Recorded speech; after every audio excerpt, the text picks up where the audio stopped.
Hello, my name is Dr. Reed Tuckson, and welcome to the second season of our Spirituality and Health podcast. Those of you who were on this journey with us for our first season were noticed that we themed that season, I have decided to live 120 years, which was all about this choice that we hope people will make to do all the things that are necessary to live a healthy and spiritually fulfilling life well into hopefully to 120 years. It was a great journey, and we had so many of our audience who have stayed in touch with us and have given us ideas for this season. This season, we're describing the series as the Decide series.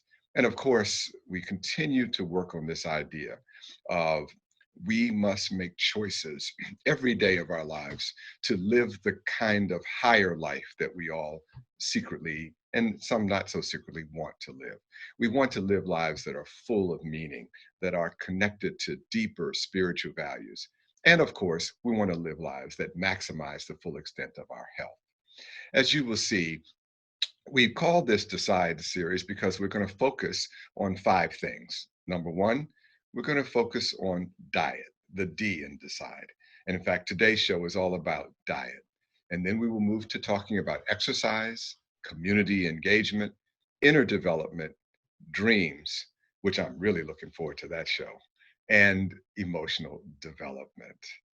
Ultimately, what this really is about is being able to make a decision. And I love this quote, and you'll see this quote from our good teacher and advisor, Ilchi Lee. And I think it's really, really useful in our journey.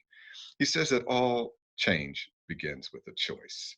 We may fail many times, sometimes because of the ups and downs of life beyond our control, sometimes because of our laziness, our fears, and our habits. We draw closer to the life we choose step by step when we choose and act sincerely without giving up. We can make choices. And that really is what is exciting to me. As long as our souls are awakened, we can choose and create change at any time or under any circumstances. If we learn to listen to our own inner voices, to pay attention to our own bodies, to our souls, we can choose how we really want to live and what sort of people we will be. So I am just so excited that you came and joined with us on this, as I hope that I can help be one of the people in your life to encourage you to decide on making the right choices. And I can't think of a better area to begin our decision making than our diet, with what it is that we are eating. This is a picture of the famous Hippocrates, who is considered the father of Western medicine. And I think he is very correct when he says our food should be our medicine, and our medicine should be our food. We also have heard many times in our lives, and we need to take it to heart, that we have to remember that we are what we eat. Just think, if you would, for a minute about what it is that we put into our bodies that began with the Big Bang 14 almost billion years ago, when all of the material of the universe was created.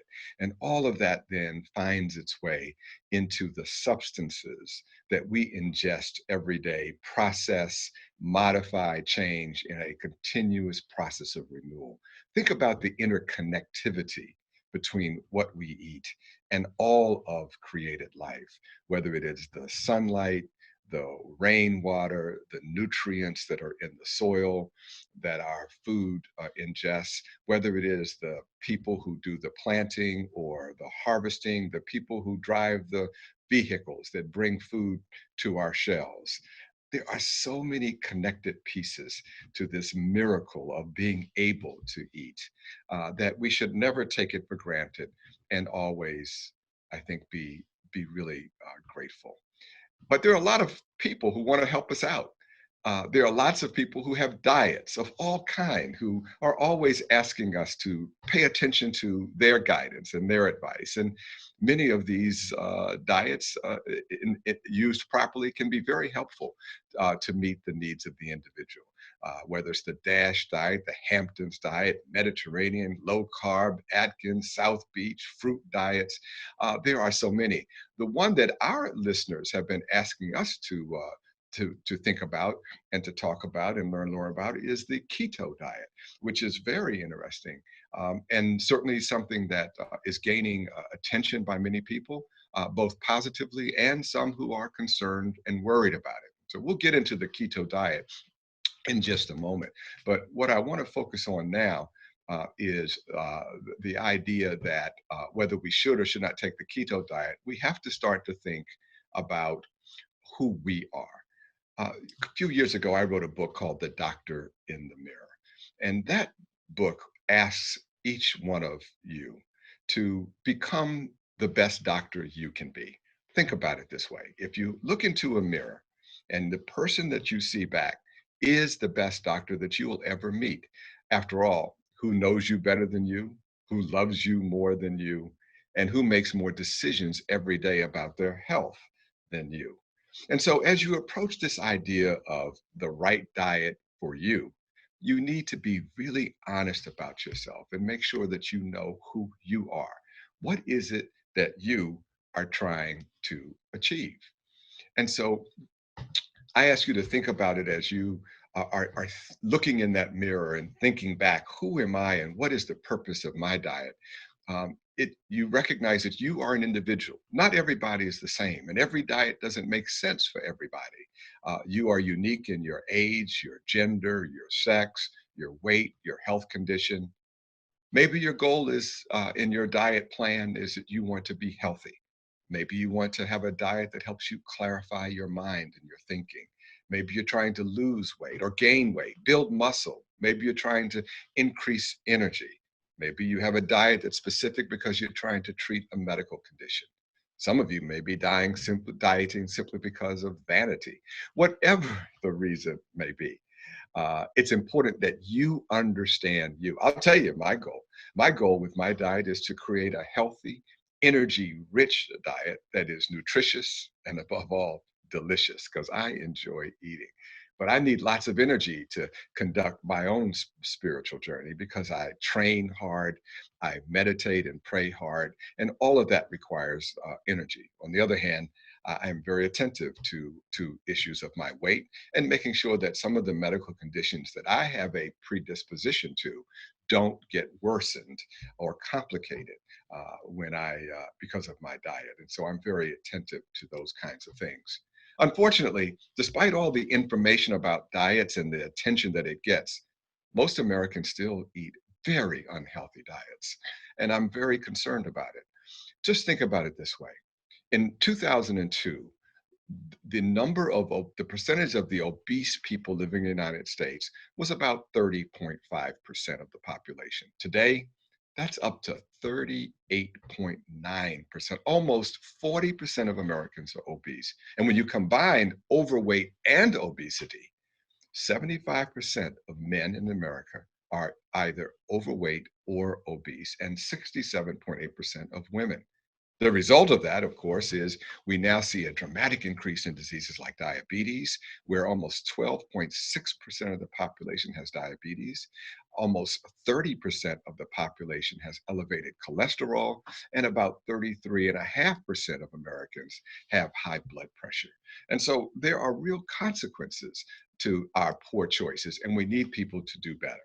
So, if we're going to talk about diets, we have to talk about calories. It's amazing to me how few people really understand the idea of what calories are. Calories are essentially and simply understood as a unit of energy. It's not weight. It's a unit of energy that is translates then into the things that energy can produce in helping the body. So calories are good.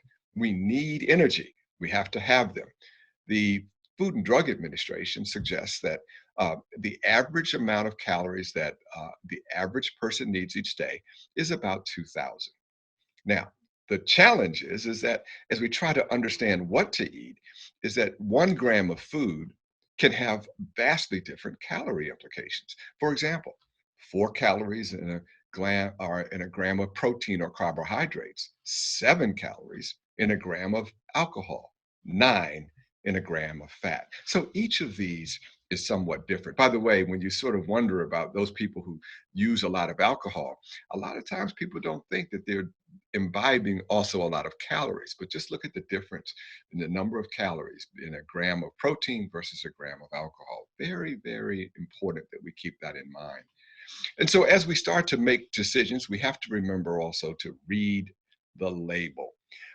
I often stand in supermarkets and look at people as they're shopping, and I don't see enough people reading the label. A lot of effort and energy goes into creating that label. This is a federal law, and a lot of specifications and thoughtfulness and scientific evidence have gone into what's on that label and making it make sense. So when you do, of all the things I urge you to do, when you look at the label, make sure you look at the serving size. Some people can get a bag of cookies and see that it may have a calorie of 160, and they think that's for the whole bag. When in reality, when you read it carefully, it's for 2 cookies. It gives you that many. And so if you don't read carefully the serving size, you can make some terrible misjudgments. Also, you should, as we said, you check the number of calories, be careful about the fats, particularly the saturated and trans fats and the cholesterol. Watch out for that sodium. Big, big, important number to pay attention to. And make sure you're getting some of these important nutrients like vitamin A, calcium, and iron, and so forth. So this idea of paying attention to the label is one of the most important tips that I can give you. Well, what about this keto diet? Is this the right diet for me? And how do I make a decision? Well, it's complicated and it's very personal. And this is a keto diet brings up a number of issues that tell us that we should be very careful about talking to our healthcare professional and making sure that our need uh, for the appropriate food adjustment is being met by the kind of diet that we're using. The keto diet, and it has its cousins, the Atkins or the paleo diet, are really involved with instead of our bodies relying on sugar that comes from things like carbohydrates that we eat, grains, vegetables, and fruits, it forces our body to rely on something that is called ketones, ketone bodies. And these are small molecules that result when our liver processes stored fat. So stored fat in our liver gets processed into these ketones. And in this diet, that becomes the main source of energy as opposed to the carbohydrates that are the normal part of our diet. What this really means in real life then is that it requires a very high fat content. About 70 to 80% of this diet is fat. And the fats that are encouraged are saturated fats from things like palm oil and coconut oil, lard and butter. Very minimal amounts of protein and are also involved in this diet. So if you take a 2,000 calorie diet as suggested by the FDA, what it might look like is you would have 165 grams of fat, 75 grams of protein, and about 40 grams of carbohydrates. Now, that might be a real challenge for many people because all fruits are rich in carbohydrates. And so you can only have very small portions of fruits and other carbohydrates if you're using this. Just think for a minute that a banana has 27 grams of carbohydrates, whereas only 40 grams are allowed of carbohydrates in an entire day. So you can see this is pretty serious commitment to cutting out carbohydrates. A cup of chopped broccoli has about 6 carbs. Again, these are therefore really serious limitations. Where this keto diet arose from was treating epileptic seizures in children. And we know that it has had beneficial effects for that condition in many young people. However, what we do not know are the long-term implications of this diet for weight loss. And so there are some much more studies that we need to know.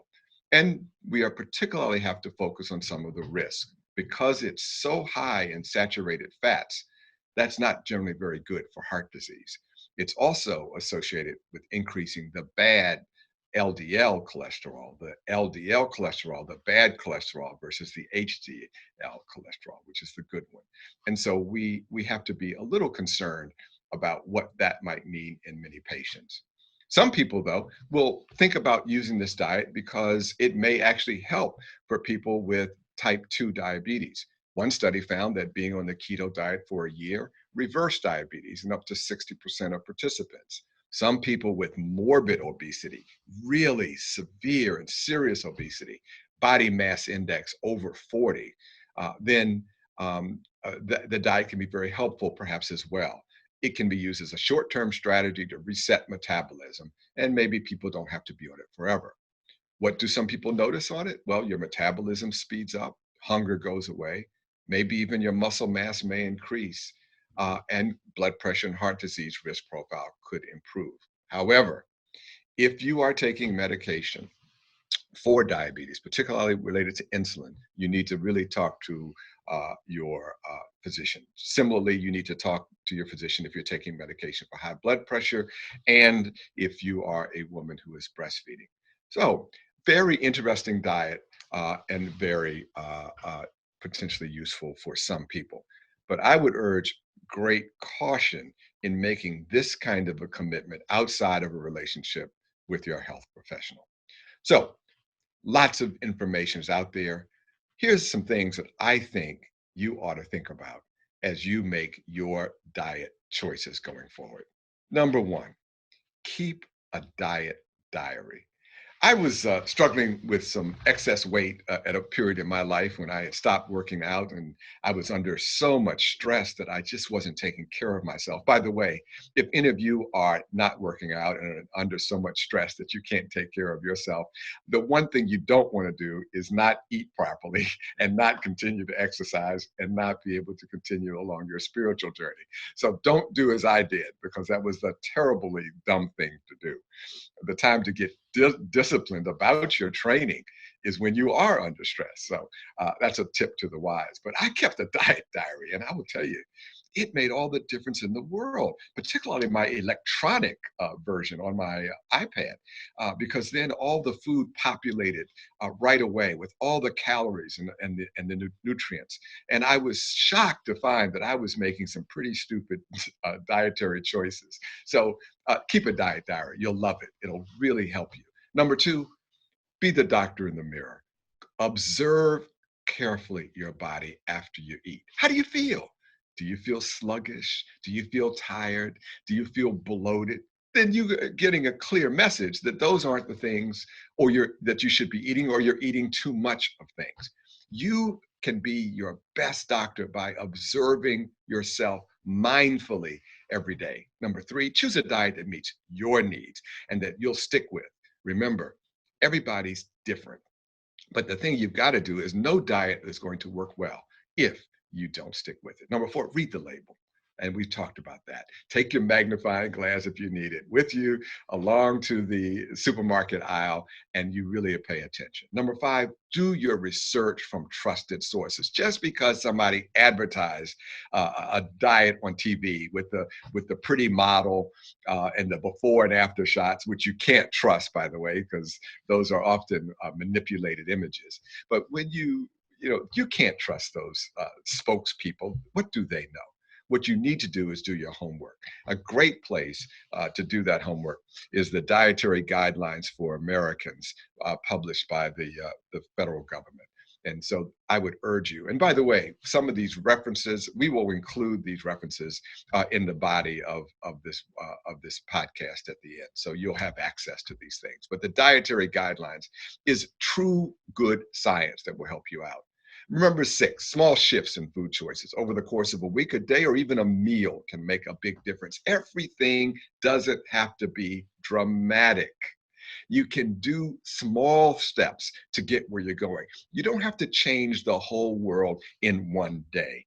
Take your time Do little things if that's what you need to get you moving. But above all, decide to make a difference and act on that difference. And that's what we really are urging you to do. Number 7, we want you to eat a colorful plate, a plate with fruits and vegetables leading the way. Make at least half of your grains whole grain. Keep your protein lean, and using fish, skinless poultry, nuts, beans, and lean red meat. I love the site choosemyplate.gov, which is a great place to get information about having the right balance of these materials. And for those of you that are parents, here's a little thing that I'm kind of excited about. If you're trying to teach your children how to eat a colorful plate, you can go to YouTube, put in my name, Reed Tuckson, Tuckson, and put Sesame Street, Reed Tuckson, Sesame Street. And you'll find a little 30-second video that I did with the good people at Sesame Street that talks to children about how to eat a rainbow of colors. You actually might get something from it as well. So I hope you'll do it. Number 8, focus on variety, nutrient density, and the proper amounts. Eat foods that have good density of nutrients and not stuffed with lots of junk and things that are not good or healthy for you. So focus on variety. You can't do the same thing every day, and your body needs a variety of different nutrient inputs. And be very attentive to how much you eat. If you use a smaller plate, that usually helps many people out. Number 9, limit calories from added sugars and saturated fats, and please watch that sodium intake. But please, these added sugars that are in so many of the food products that are available, read the label and pay attention. Number 10, and this is, I have to be honest with all of you in our audience, this is one that I don't always do. And I keep trying, and with your help, I'm going to get there. And that's, of course, be careful about your beverage choices. Remember the 8x8 rule. Drink 8-ounce glasses of water every day. And I'm just not quite there yet, but I'm going to tell you, I'm getting better every week. And I'll let you know when I get there if you let me know when you get there. So I'll be looking for some emails from some of you that tell us that you're actually getting there. Number 11. And this is one that many people have trouble with as well. And that's take the time to chew your food 30 times. I love this little commercial, with the stoplight on the middle of the table. Loretta's hoping it will slow me down when I eat. Whatever it takes for you to have mindful eating. Again, I started to talk earlier about this notion of the miracle of how food comes to us, the incredible gift of grace that the Creator has made for us to be able to have the things needed to sustain our life, the number of interconnectivity of elements that have to come together for that food to be on our table. And so we should be very grateful when we eat. Sometimes many of us have been brought up to pray before we eat. Think about when you extend that prayer to a mindfulness of the entire time you're eating, expressing your gratitude as you are chewing 30 times for the gifts that we have been given, the grace that has descended upon us, where we are receiving this opportunity to eat the things that are necessary to be sustained and to have the energy to live our lives and do the things we want to do. Number 12, shop the outer ring of the grocery stores. It's amazing to me how the stores are structured, where they try to pull you in to the processed foods and all the stuff that isn't good for you. But all the good stuff is on the outside. So remember to enjoy the outer ring of the grocery store and sample that well. But no matter where you sample, don't go to the grocery store when you're hungry, because then you're going to wind up buying a lot of stuff that you don't need and that probably isn't very good for you. Limit fast foods as much as possible and always check the ingredients. And please, please, please, when the person at the fast food counter says, "Do you want to supersize?" you say, "No, I am not looking to be supersized. I'm looking to be normal sized, and I'm looking to be healthy." Number 14, splurge a little. A small piece of dark chocolate or a cookie now and then It isn't the end of the world. And we are to live our lives and then have enjoyment and fun. Life shouldn't be, completely devoid of little pleasures. Have your pleasures, but just do them in moderation. And then finally, and this is something that we probably will talk about when we have later shows and we talk about relationship to community and engagement with others. And that is the notion of being attentive to sustainable food solutions. How food is grown is a very important part of the spiritual development of individuals and of cultures.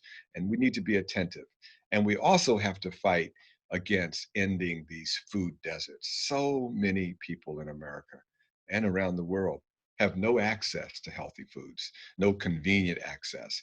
And so this is a big issue that is important that we put onto our agenda as enlightened spiritual people who are on a journey to make ourselves as healthy as possible so that we can better serve others.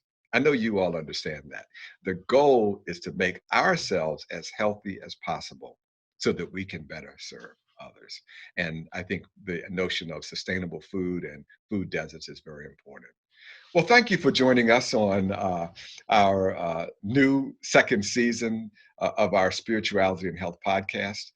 We do look forward to the other topics that you see listed and look forward to engaging you. Please let us know what other ideas you have for our show. But above all, I thank you for taking this journey with us. Please be sure that what you eat is the thing that is going to help you be your best, healthiest person so that you can live the life that you want. It's your choice and your decision, and we're happy to be able to help you. Take care. Thanks for joining us. See you next time. Bye bye.